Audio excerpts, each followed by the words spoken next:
দেখেন পোলাপান্ডের মায়েরা কি অবস্থা করলো।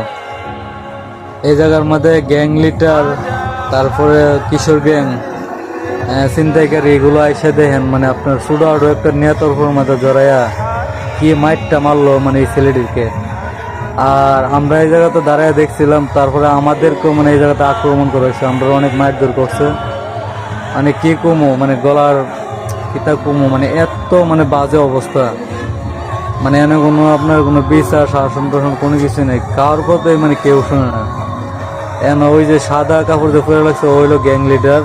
তারপর আর্জেন্টিনার যে হ্যাঁ একটা কাপড় পরে লাগছে, পোশাক পরে লাগছে, ও গ্যাং লিডার, মানে ওর হইলো এলাকার নেতা। জায়গাটা হইলো আপনার গণেশ সমাজের নবীনগর ব্রাহ্মণবাড়িয়া।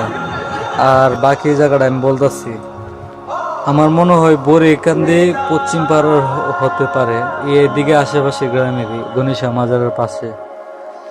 ভিডিওটা যথেষ্ট পরিমাণ সবাই শেয়ার করবেন। এই গণেশ মাজারের বদনাম হবে এ ধরনের লোকের কারণে, এই গ্যাং লিডারের কারণে। আপনারা এই গ্যাং লিডারের বিচার করেন, গ্রামবাসী যারা আছেন, না হইলে আইনের আওতায় আনেন।